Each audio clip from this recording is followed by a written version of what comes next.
Nous sommes ici dans l'atelier du Mawa où nous retrouvons avec les enfants après avoir fait une visite pour réaliser un des objets que nous avons regardé ensemble.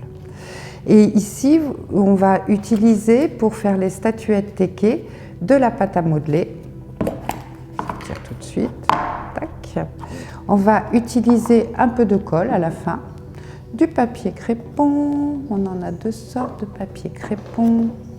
Ensuite, un petit peu de peinture marron, également des petites perles et des petites choses comme celle-ci pour fabriquer la charge magique qu'on retrouve dans les statuettes teké. Il nous faut aussi une boule de polystyrène pour la présentation de l'atelier. Elle est déjà peinte. On l'a peinte en avance parce que c'est bien qu'elle soit sèche pour travailler dessus. Donc voilà, mais en général, elle se présente comme ça. Et c'est pour ça que nous avons besoin de peinture marron, comme pour la pâte à modeler, ce qui se fera après. Aussi un stylo blanc qui permet de faire les dessins des traits des personnages sur les statuettes. Voilà. C'est à peu près pour la présentation du matériel qu'il faut. Bon, ben des ciseaux, oui, des chenilles, pardon, j'avais oublié les chenilles, qui vont faire les bras. Et les petites baguettes, qui vont être le support des jambes et de la tête. Donc, une boule de pâte à modeler d'à peu près la grandeur de la tête, de la boule en polystyrène. On la malaxe bien entre les mains. C'est de la pâte à modeler qui doit sécher à l'air. Voilà. Ensuite, on prend les petites baguettes qui doivent servir aux jambes, qui sont là. On les enduit d'un petit peu de pâte aussi, de pâte à modeler.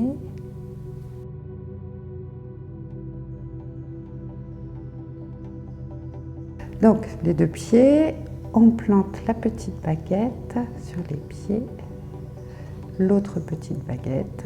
Les pieds doivent être assez massifs pour supporter le poids de la statuette.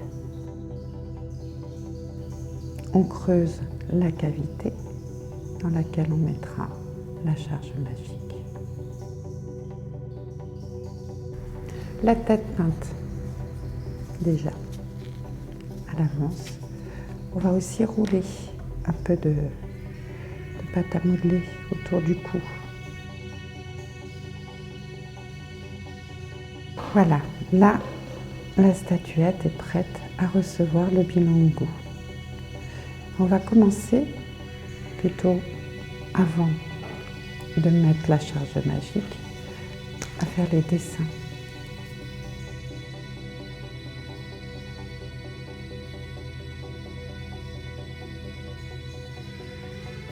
On va donc préparer la charge magique qui sera faite par les petits objets que les enfants auront apportés.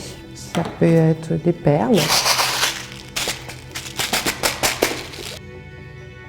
On va mettre ça dans un bout de papier crépon. À nouveau du papier crépon. Et on va entourer la statuette.